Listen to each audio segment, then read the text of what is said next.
That would be cool. Yeah, help me out. Somebody needs to help me out. I need all sorts of help, quite frankly. So let me just grab a pen here and we'll get going. I'm already loving this energy. This is awesome.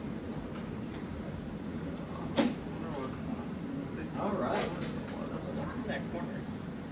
So I forgot to post the syllabus on World Class, so we're not going to talk about it today, which is so freaking boring anyway. What the hell is that noise? Is that the, like the AC is actually on, but the AC does more harm than good by making too much noise? That sounds egregious. Sounds like the Regis way. So yeah, so I'm Dr. T. That's for training. I've been here, I guess 20 years this year. This is my 20th year here at Regis. Before I was here, I worked at IBM. There was an IBM in Boulder. It was a printing systems. IBM used to make printers. And it went so good they had to sell the business to somebody else. Ricoh now makes their printers. But after my PhD, I went and did this job because my advisor was like, you want to make money? And I'm like, sure, I want to make money. Hooked me up with a job at IBM as a software developer and researcher in image processing. And I freaking hated it. It was seven of the darkest years of my life working for IBM. Well, there was other shit. But the IBM didn't help. Did you make money? I made money. I made some money, but it didn't matter. Because I was so miserable, I just bought more shit than I had money and got myself in debt. As one does when they have no sense of financial responsibility. So, yeah, I was about married to this horrible woman.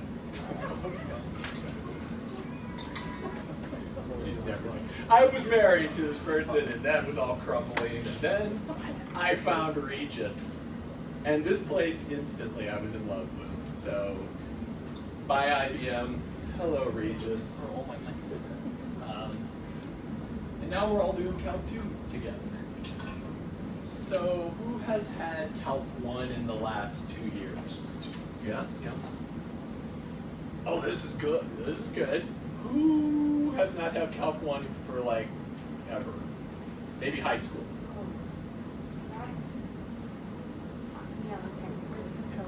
You feel okay about it all? No. Okay. Okay. Yes, gotcha. It's been about 2 years.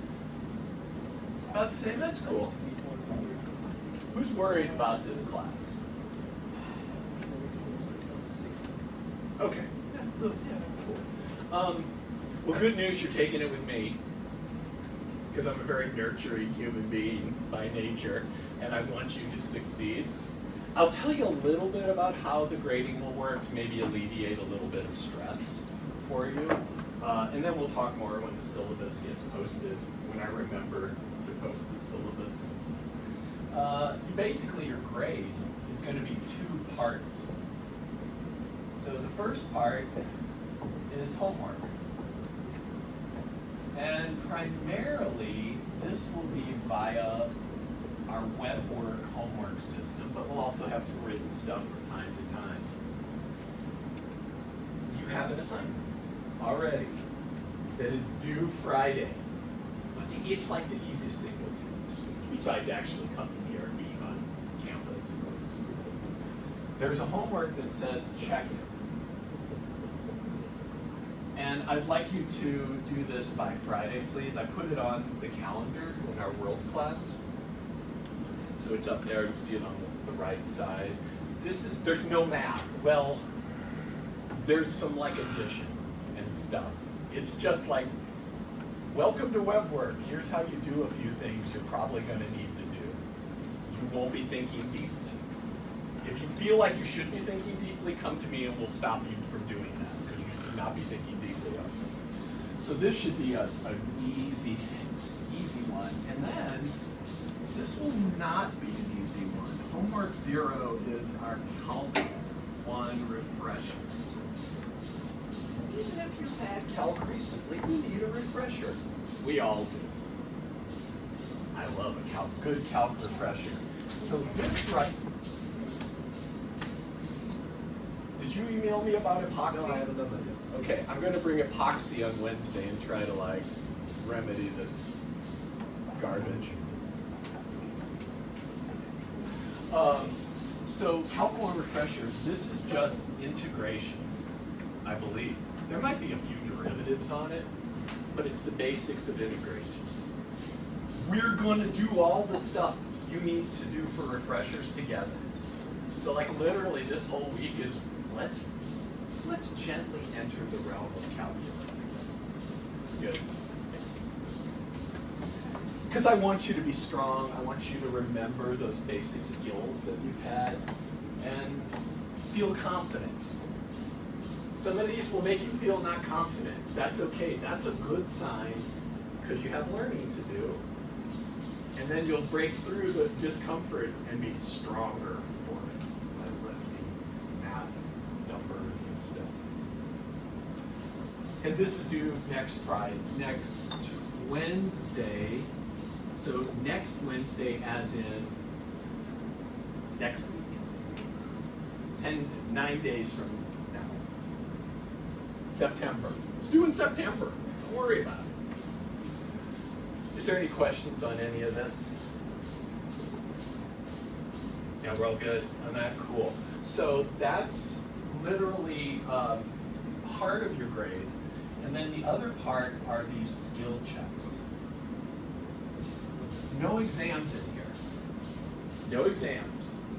These are like little mini quizzes. If you've not done these before, essentially it's a slew of basic things you need to master by the time you leave here. And we will spend, probably starting next week, maybe Friday a little bit, we will spend days in class where I let you just come do these.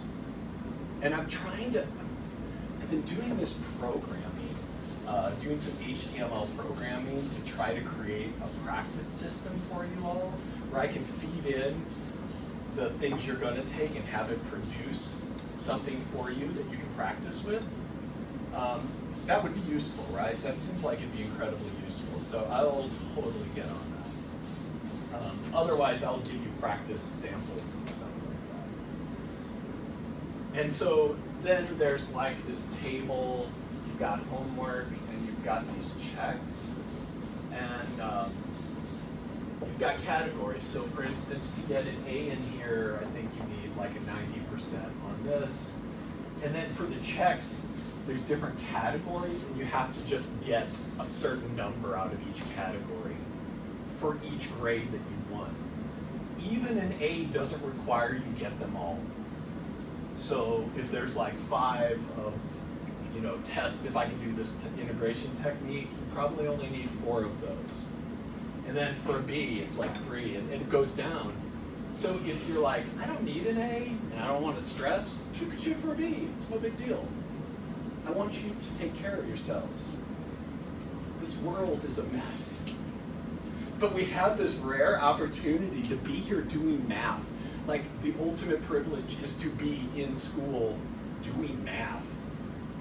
And I see everybody's like, this doesn't feel like a privilege. Well, it's a pretty sweet thing to be able to do this. So I want you to start thinking, this guy's got me, he's going to help me.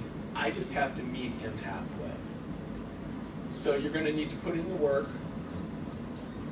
You're going to need to avoid AI to get answers.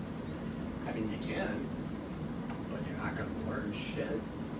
And then eventually that's going to catch up with you this semester, right? So please don't use AI unless you're saying, hey, ChatGPT, make me some practice problems and give me solutions. That's a beautiful use of AI. All right, so anything about this that concerns you? Is that seating chart made it around yet? Oh, thank you. Okay. Well, so let's see. Okay. There's 3 names stacked vertically, which is a little confusing to me given the orientation. So Rashad, there's three names here. Oh, gotcha. So, okay. So you're. Okay, cool. All right, thank you. Beautiful. All right, sounds like you guys are ready to do some calculus, so let's do it. It's gonna be good. It's gonna be all right.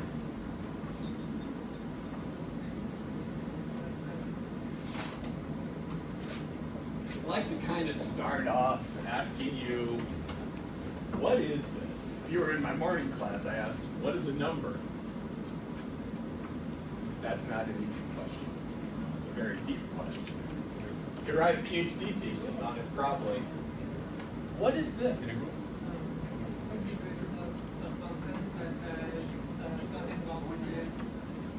Yeah, okay, cool. So it is integration of a function. I like that too. And what were you saying about that?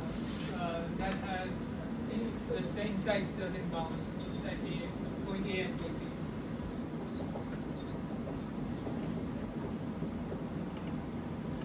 We're going to kind of take a little bit about what you said. Does this ring bells with you? Right now I'm just asking, you've seen this. Okay, cool. That's awesome. I'm not asking you to do anything yet. So this is an integer.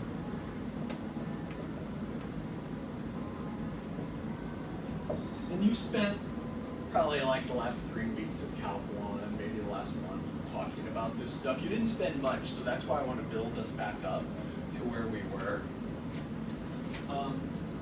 What does it mean? The function works from A to B. Okay, so say the first part, function Works from A to B. works. Define works for me. What do you mean by that? Any number outside the given bounds is like rendered void. I like that. Okay, cool. All right, let's draw a picture. Let's draw a picture about what Jose was saying there. So I've got my y-axis, my x-axis. Jeb, did you have something to add to that? I like the area for the line. And that too. So area is one way to think about this. And it's kind of the best way to think about it. I'm going to ask you to think about this as an area, and it's going to get you a lot of mileage. So I've got A, B, B is to the right. This number is bigger than this number. This is called the lower limit. This is called the upper limit. And I've just drawn those out here. And like Jose said, we're interested in only the stuff in between there. This is called the integrand. It's the function we're going to find the area of. So I'm going to think to myself, okay, I've got this function. This is like, literally this thing has never worked in the entire lifetime I've been at Regis.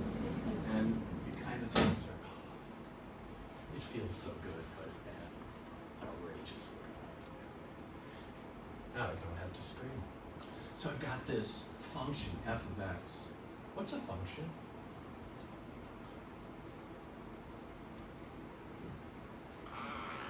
Just like if you were explaining it to someone, a layperson tutoring. Yes. It's something where if you put a number in it, it can change. Nice. It's a formula, right? It's like kind of produces new numbers. Give an input, get an output. Okay, sorry, I took your thunder, but that's a good. If you're going to say that, it's awesome. So function, this is just a rule for taking the number x and spitting out a new number. This is your input, and this is your output. And often this is a formula. Most of the time this is a formula. You can actually find it. For example, this is my f of x. So f of 3 is 4 minus, I replace the x with 3 squared, 4 minus 9, negative 5. So I can say this Does that sound okay? We will review. Yes, sir. That's a negative. Did I actually? It doesn't. It produces the same result. Oh, I'm sorry. Say that again. If that's f of -3 you have in the answer. Yeah, good tip. I don't think Thanks. it Thank matters you. in Yeah, this case. You're right. You're right on both counts. Awesome. First off, call me when I do shit like that. Thank you. Second, it doesn't matter. But that's not why I did it. I just screwed up. So good call. Awesome. Otherwise, does this make some sense how to use a function? It's just a formula. You'll get lots of practice with that. So yes. Isn't like just a number also kind of a function? Can be, definitely. So I could say that I have a function that's equal to 5, and it just always spits out a 5. So yeah, absolutely. I could have, and if I did its graph, if I had y equals that, it would just be a horizontal line for 5. Yeah, exactly. Yeah, nice. Any other things on this? If you're thinking about something, go ahead and ask it. Doing the reverse of everything, I think makes sense here. All right, so this guy, I don't know what this guy is. So here's my arbitrary function. Wow, looks like a little curvy guy like that. Because I took every input down here, found a corresponding output. So if I've got an x, I plug that in, and I get out the height. And that's what each of these points is. They're x, comma, f of x. Input, output. So this function, this integral says only worry about what's between these two numbers. So I'm really only worried about what's between these two numbers here, a and b. And what I can think of is the area between this curve and the x-axis is that integral. So that integral can represent the area underneath there. You can get a lot of mileage, huge amount of mileage out of this. Incredible amount of mileage. So for example, let's come back to this critter right here. If I said to you, hey, let's find the area under that curve. First off, let me sketch it out. Think to yourself, what does this graph look like? Just take a minute. And even if nothing comes up, try to conjure a picture of this.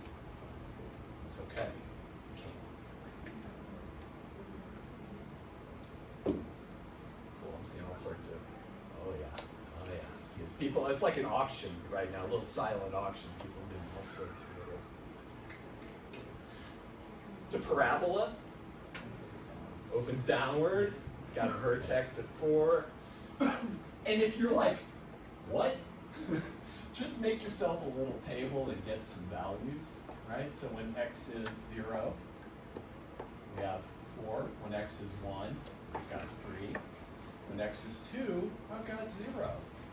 And I could do the negative stuff, but done. I don't want to do it right now. So 0, 4, 1, 2, 3, 4. 1, 3, 1, 1, 2, 3, and 2, 0. Now this might feel basic, what I'm doing. I hope some of you have the feeling like, this is really, I got this. This isn't hard for me. Awesome, that's great. Your time will come. I'm not worried that you won't be challenged in this course. So this is the parabola, y equals 4 minus x squared, at least part of it. So if I wanted this area here, I would write that like this. My first x coordinate is 0, my last x coordinate is 2, and then I put the top bounding curve on there. I get that. Now you still might be like, I still don't remember what the hell that thing is anyway. That's good, we're going to talk about it. All right, we got it.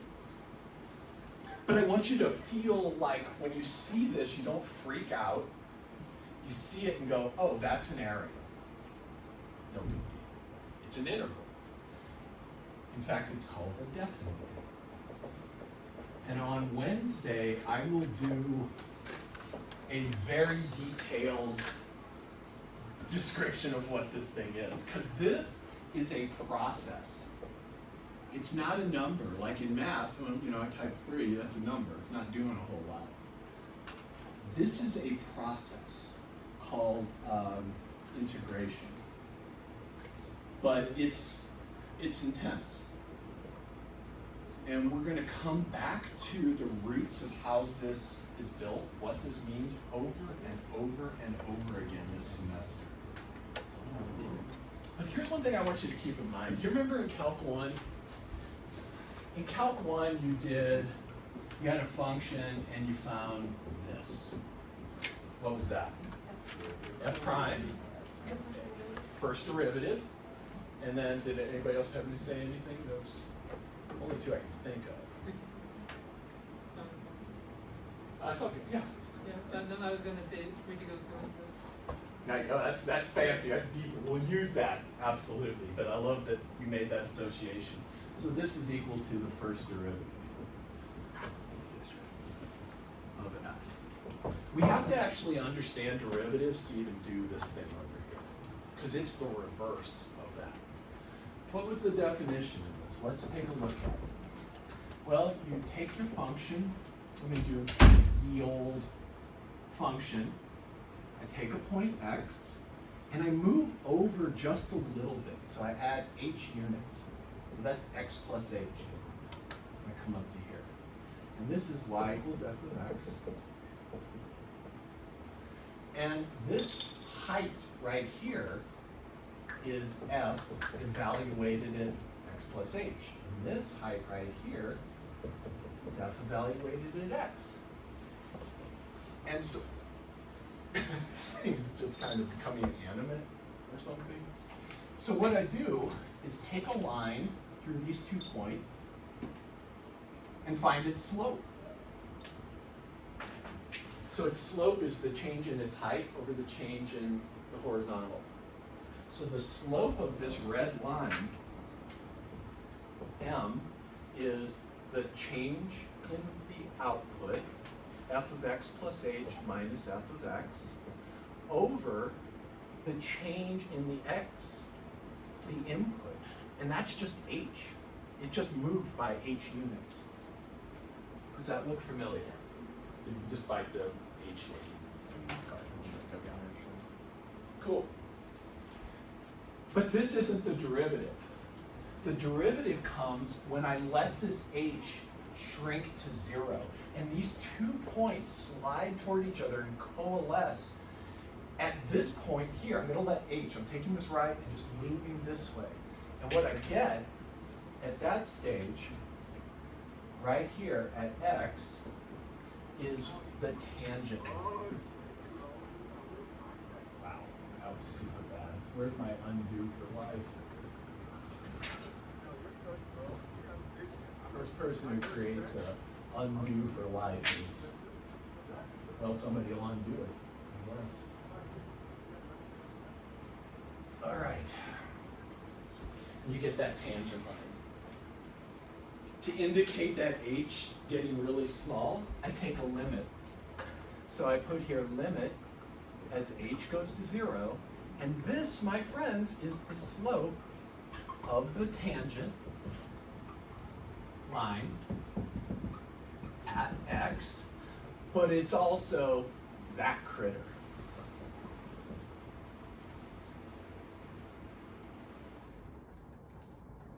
Sound familiar? Cool. I'm just hoping like you're hearing crinkles, like the paper's starting to unwrap a little bit, something like that. Petals of the flower filling with water. So this is a process, right? That was actually a process I just described. Look what it involved. Subtracting and dividing. Calc 1 is all about fancy subtraction and division.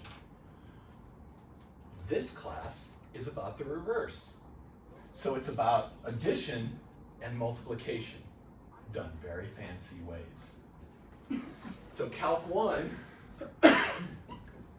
is subtract and divide. Calc 2 is going to be plus and times. And I swear, you'll see this come true. on Wednesday. When we talk about this guy, because doesn't this look like an S? It's like a real super fan. You can make like just really, you can get into this. You're doing math. Enjoy making it pretty. That looks like an S because it's a sum. We hide the multiplication. Gosh, the multiplication is actually right there. That's it. I'll show you why, or refresh you as to why on Wednesday. Okay, so let's see. So that thing is the integral, and let's just actually, quote, do some integrals to help you get back up to speed. But we need a result first. So we need this thing. There's two of these. The fundamental theorem of calculus. All this tells us is that Calc 1 and Calc 2 undo each other. That integrals are the reverse, the undoing of differentiation. That is the reverse of differentiation in the way that these two are reverse operations, in the way that these two are reverse operations. So the fundamental theorem of calculus, I'll just call it part 1. We're not going to talk about part 2, says this. That to compute this, it tells us how to do this without having to go insane or like need a computer. It teaches us the trick. It teaches us the calculus. Calculus, what does that mean in some Latin? What's calculus mean?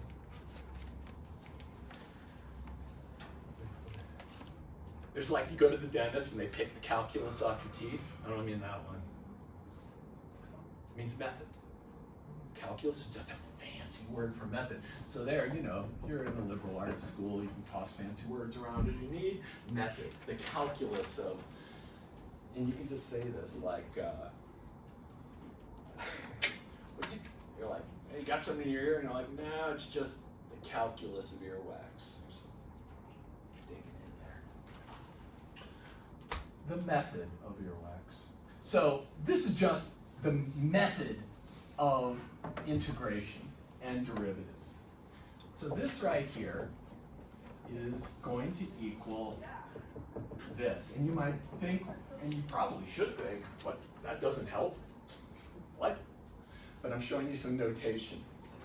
So this is a capital F of x. It's a new function.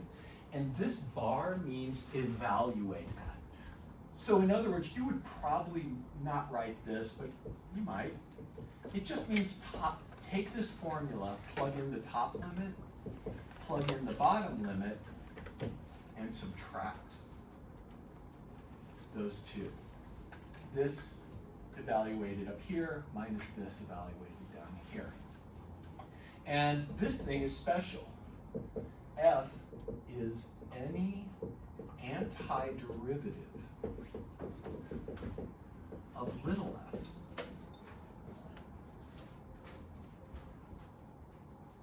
And an antiderivative just means this. It's probably the best way to say this, i.e. the derivative of this big F is little f. Let me stop. Can you tell me if any of this looks confusing or if I need to? Anything you want to talk about? Anything feel uneasy? Any of the symbols look weird? Yes. Oh, no. Oh, okay, cool. Oh, awesome. I like it. Doing okay over here? Yeah. Okay. Yes. Could you run through what an antiderivative is? I would absolutely do that. In fact, thanks for the segue. Sure.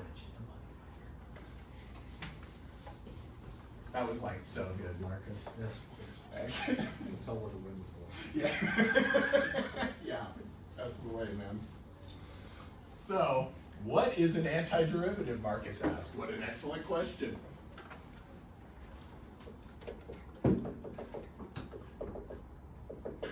Antiderivatives. Now, don't memorize these, but you will in course do it because you're going to be doing it. the technical term is a shitload of calculus. Hi. So in our content area on World Class, if you go there, there is the ultimate calc reference. Maybe it said ultimate math reference. I would print that sucker out. It's like 20 pages or something. And it's better than any integral table or derivative table you've ever seen. It's got everything in it, not just calculus. So I highly recommend it, or getting the digital copy where you can access it easy. So antiderivatives, let's look at some of the basic forms of this. And we write this in this way. If I write this with no numbers, this is called an indefinite integral, and it just means antiderivative.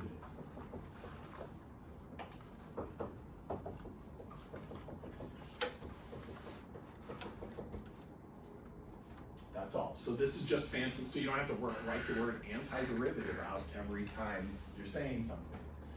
You see this with no numbers. When there's numbers on here, we still do this, but we have a slightly different process. So basic forms. Let's make a little table for just use for today. Here's f of x. Here's an antiderivative of that. So let's start with the basics. X raised to a power. So that is an n, a lowercase n. So like x cubed, x to the fifth, x to the negative second, square root of x. How's the square root of x this? What power? Yeah, 1/2 power, exactly. So it does all the roots for us. This is a really good thing to need. You can't do this form, but you can do this. So, and what we're gonna do is add 1 to the exponent. So increase the exponent by 1 and multiply out in front by the reciprocal of that exponent. Now you can check yourself. You could be like, did I write it correctly? Well, if you take the derivative of this, you should get this back. Let's actually check that. Let's do a check. The derivative of this critter, how do I take the derivative of x to a power? You bring it down in front and then divide it. Yes, kind of, I think so, yes. So bring it out in front, bring the exponent out in front. So I've already got this in front. I'm just carrying that down. I'm gonna bring that n plus 1 out in front. And then what do I do, not divide, but what do I do to get the new exponent? You subtract. Plus 1 minus 1. Minus 1, so I just get n. Because n plus 1 minus 1 is just n. And then look, cancels. So the derivative of this is this guy. So the antiderivative of this is this. Vaguely familiar. But probably not if you just walked in. It's probably a little stupefying, but I'm recording everything so you can catch up. All right, let's get a couple more out here. One of the best freaking things in just all of, oh, wait a minute. Is this always okay? Bless you. What is it important that I don't divide by? 0. So what should I say? N should not be equal to what? 0. Negative 1. Look, do you see that? If x is negative 1, then I get division by 0. So as long as x is not equal to negative 1, I can do this. If x does equal negative 1, that's also this. That's just 1 over x. Does that sound familiar? Negative exponents get people. So 1 over x, its antiderivative, does anybody remember? Natural log. Oh my God, yes.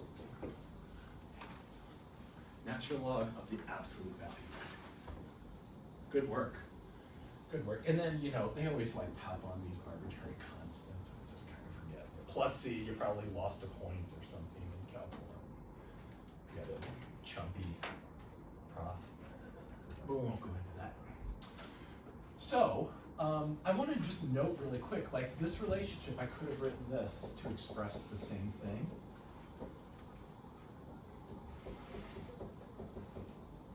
This just is this table in the form we were talking about. Okay, let's do another one. This is the greatest thing. Maybe.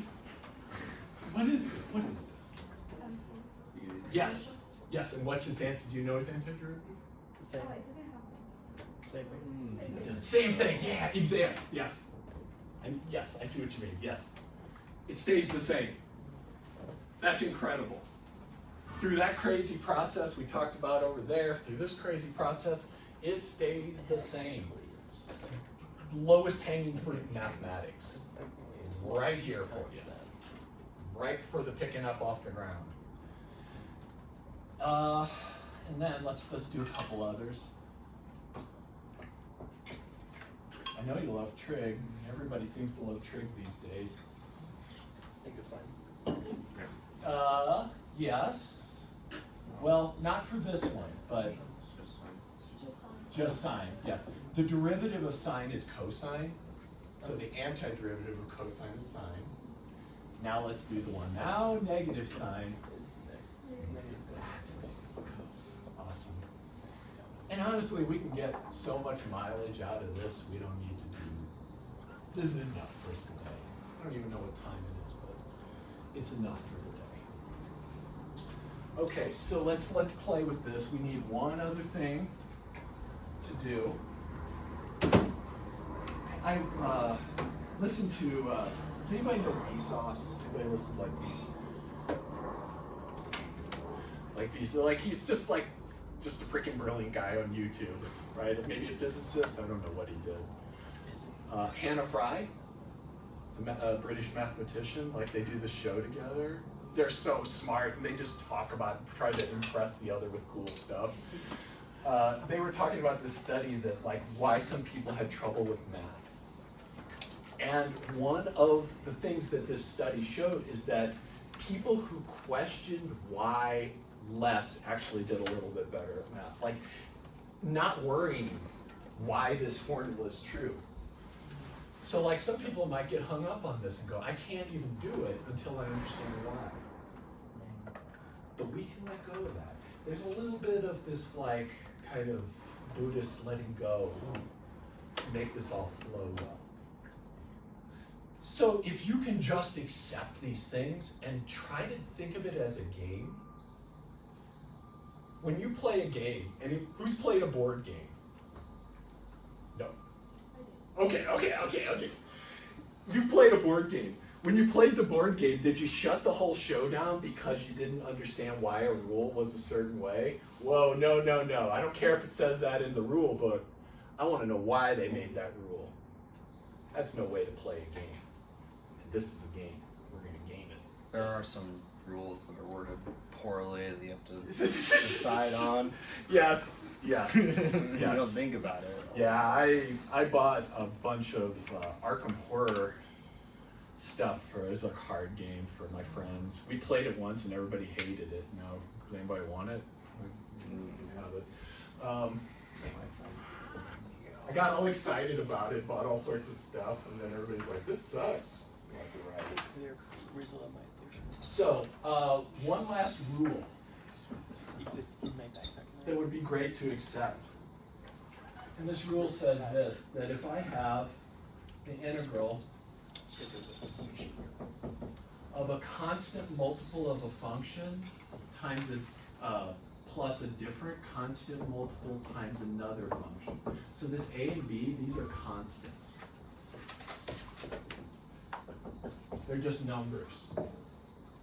That if I want to do this, I just break it apart in the following way. You pull all numbers out in front, and you break apart the sum.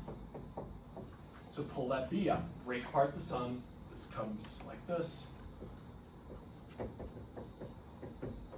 Do this using a table, do this using a table, and then compute the result. This is called linearity. This is saying the integral is linear.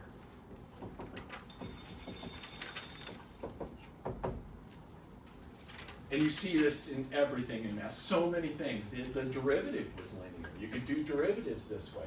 Lots and lots of things have this property. So now we can rock and roll. So let's do a few, what if I add, let's find the indefinite integral of 3x cubed minus 2 e to the x plus the cube root of x. Now we're doing some math. Yeah, shit. We got this though. Step 1. What? Rewrite everything so it works with your rule set. So step 1 is when I see these radicals, these roots, I rewrite them as x to the what power? 1/3. Beautiful. So if you see a little nth root of something, the square could be anything. You'll see me use that a lot. You can rewrite it like that. And should, instantly. If this thing inside here is raised to a power, so I've got something in here and it's raised to a power, that just goes up here.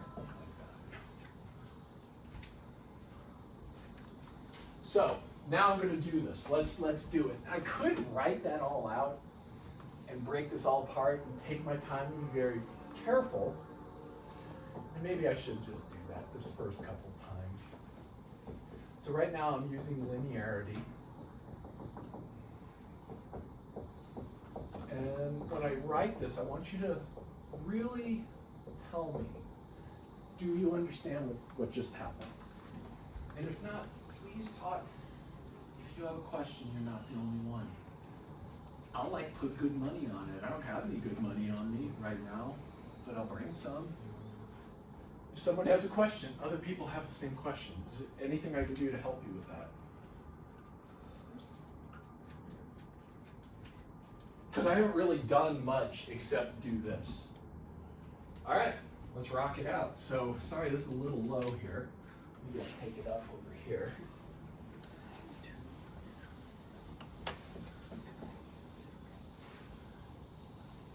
So now I'm going to use the power rule that we talked about. So this is going to be 3, and then this guy here, I'm going to take x to the 4th, increase the exponent by 1. So it goes to x to the 4th. See that? X cubed went to this. And I multiply by the reciprocal in front. Don't do it this way. You're just going to regret it. Just pull it all out in front. Make it a number that's out in front. It'll really pay off if you do it this way. So I just brought that 1/4 out. The 3 I just kind of carried along. Minus 2. Not even thinking about that. I'm copying that. What do I write next? Yeah. Hell yeah. That's the way. You smile because you saw that e to the x. You were so stoked. You're like, nothing else. I got that part. 1/3 of this problem is in the bag. And bless you. And then plus, thinking blesses indeed. So let's just take a look at this. Can you take a minute on your own paper and do that for me, please? There'll be a lot of this. Don't say the answer though. But you can write it. Tell me what you got. That is beautiful. Yes. With the reciprocal. Oh, love it. Excellent. And I'll come around. What you'll find is I'll give you problems. You'll work on them. I'll come check them. That is gorgeous. Does anybody else need just like sanity checks or anything? Absolutely. Where are we at? Show me. Yes.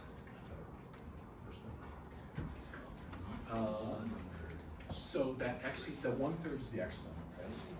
So what's 1/3 plus 1? There you go. So that's your new exponent. And then I'm just going to, do you see? Yeah, you were doing something a little different there. And then I'm going to put the reciprocal of that in front. There you go. And then what goes in front? Hell yes. see. Yes. Because how did you get negative 2? Tell me how you got that. It should be x. So it's actually just x to the 1/3. You don't have to rewrite it. Okay. And you're going to take 1/3 plus 1, and that's your new exponent. So I have to add 1 to 1/3, and that's your new exponent. All right, does that get you rolling? Yeah, Okay. yeah. You're doing good here. How are you feeling? Okay, cool, awesome. How are we doing?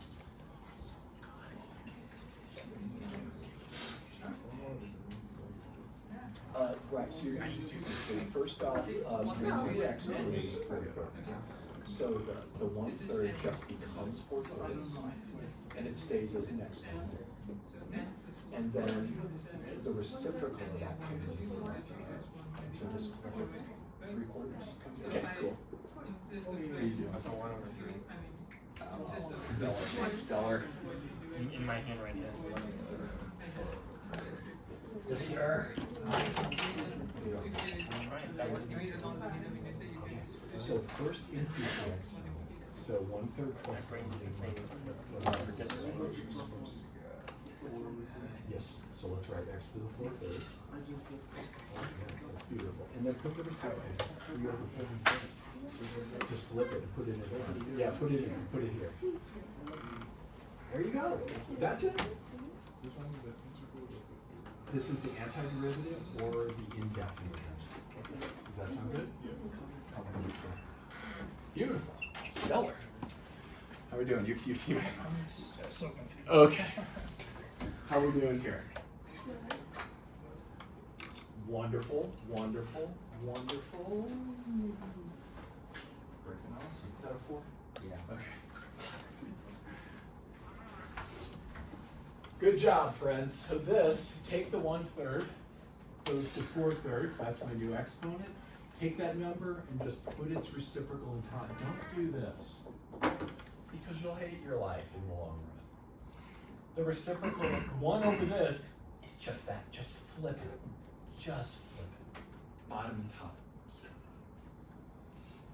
Beautiful. And then, so I don't lose point because of my super uptight instructor, I put a plus C there. Because there's actually infinitely many of these.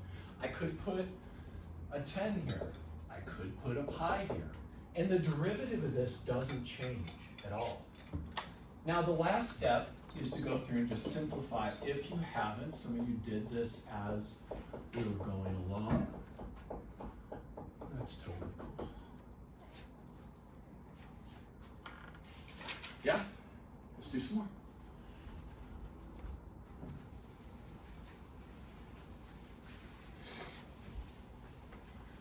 This is good. I'm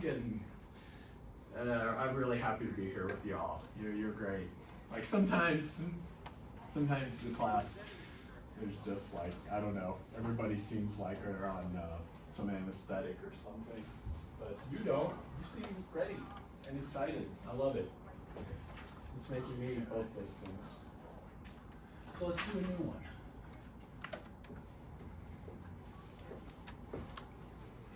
This is cube root of x, so I'm getting tricky. Being a touch of a wanker.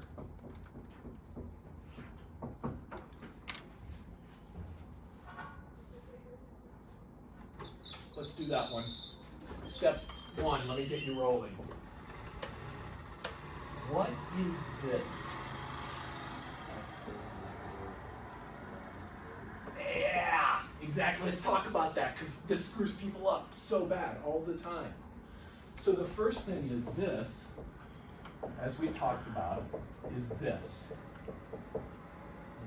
That's just, they're the same, it's just a different way to write it, a better way for calculus. Then, to say reciprocal, so if I have x to the negative something, that's just 1 over x to that something. This just means flip me, take my reciprocal and do this. So here, we're going to rewrite this as a negative 1, x to the negative. I have to have it in that form. I can't do anything here. Can't integrate here. You don't just do the bottom. A lot of people might try. Good effort, A for effort, F for like correctness, but you know. So you first have to get this into this form. If you have a fraction, expect a negative exponent. So we rewrite this is the integral of x to the negative 1/3 dx plus integral x cubed dx. And then take a minute, can you rewrite this one? Don't say it out loud. Rewrite this as a power of x and check yourself. What are you going to put there?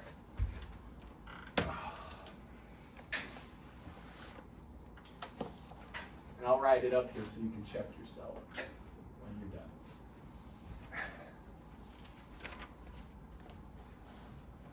So some of this stuff might, if you're like, I feel a little iffy about it, it's okay. You're gonna get really strong over the next week. Super strong. Yeah. Yeah, absolutely. Happy to check. Okay, let's see. So this is, I love this. Hell yes. Yes. Man, so good. So good. Yes. So you want to subtract. Oh, yeah.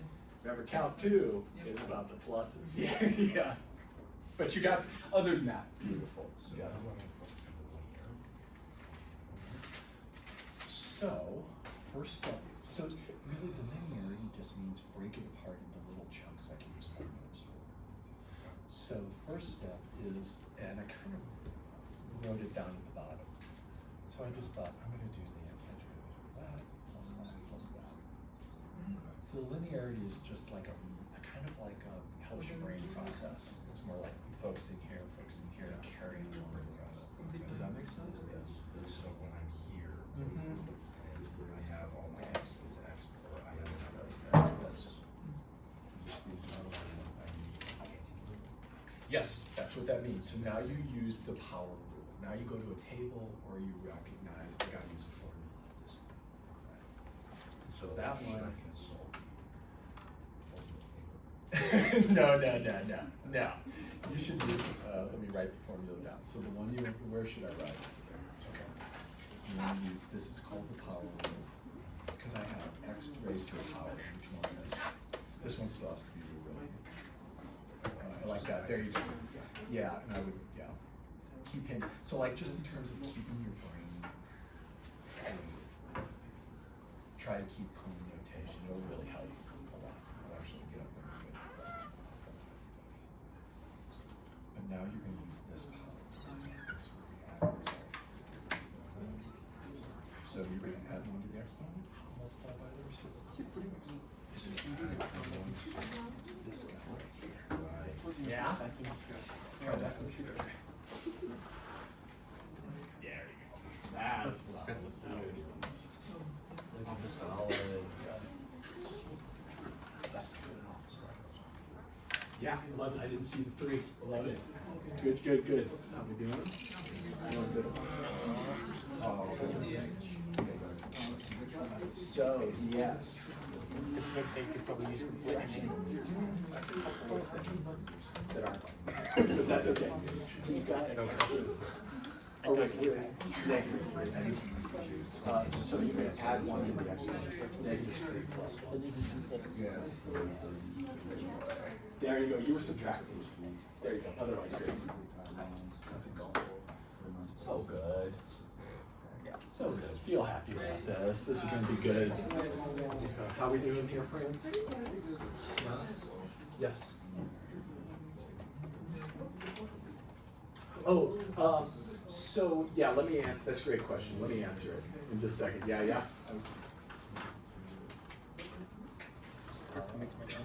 That should be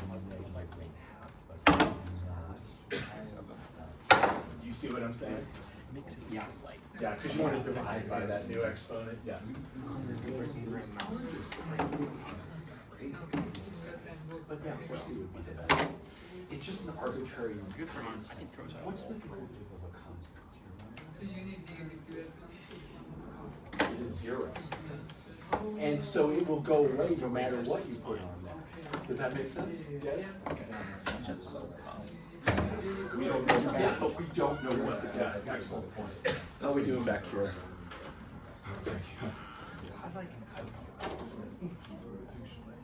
It's one. Just get a rival $3 to $3 mouse. Yes, I saw you almost just put 4 there. Yeah. Yeah, I was $30.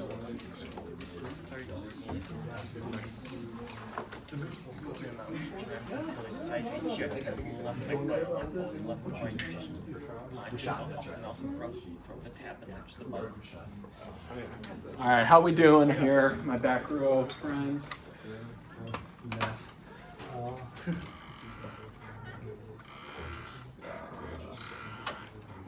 Oh yeah, feel good about that? I like it. Smells. It all looks good to me. Yeah. I punched her, I just want Yes. Yes. just good. I think it hurts. All right. Let me go through this because y'all did stellar on it. Add 1 to the exponent. 2/3. That's my new exponent. It's a really strange noise. So that goes to 3/2 x to the 2/3. You can always test yourself. Take the derivative. Bring that out front. They cancel. Subtract 1. You get back your old exponent. So you can check yourself by taking the derivative. If taking derivatives is something you're feeling okay about. Plus x to the 4th, and I multiply by 1/4 out in front. Again, check yourself, the derivative. The 4 comes out in front, cancels, that goes to a 3. And then this guy, I'm going to add 1 to the exponent, -3 plus 1, that caught a few folks, and put a -1/2 in the front, and then tack on my plus c. And then I can simplify, but that, geez, that's pretty simple as is. How are we feeling? Feeling all right? Okay. Let me look at my notes. Let me see here. Oh yeah, let me address, wait, there was 2 questions. So what was the plus c, and then, so did somebody ask me something that I said I'd address and like totally spaced it? Marcus, did you ask me something I said? Okay, okay. So the plus c, let's talk about the plus c here really quick. So let's say I've got, you know, the old y equals f of x. What does the derivative represent at this point? What's the derivative there?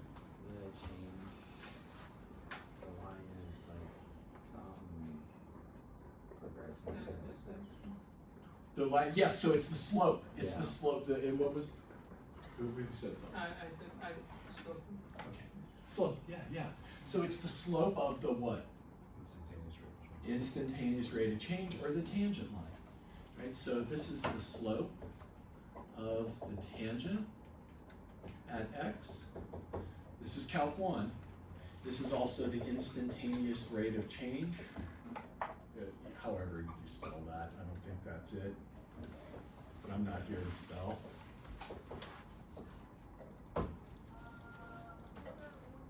So this is y equals f of x, and the derivative is just the gives us the tangent slope at every point. What is this function? If I take y equals f of x and add 1 to it, what does it do to the picture? Shifts it up 1. If I subtract 5 from it, what does it do? It brings it down. Does that change the slope at all? No. So when we take the antiderivative, you're taking this thing that is the derivative of something, and you're saying, oh, that's the derivative of this right here. So I put on this plus c because there's actually infinitely many possible big F's because the slope information won't change if I just shift it up or down. So the plus C allows you to account for everything that could have happened originally. Cool. How are you all doing? And a little early. It's hot as hell in here. And I know it's because I shut the damn door. So, think to yourself, what do I have to do by Friday? Web work. I'm going to log in. So you need to, and actually, if you could do this by Wednesday, that would be great. Log in. I've got very specific instructions on how to do that, and then we can debug and figure it out so you have access to the homework over the weekend. We don't want to wait till Friday. My office hours are right before this class. I'm literally in my office for 3 hours before our class meets. And it's in Math Suite 108F, back of the hall. I'm also in Friday before our class. Does everybody know we meet on Fridays? For 1 hour. Now I want you to also know something. I'm going to turn off this recording.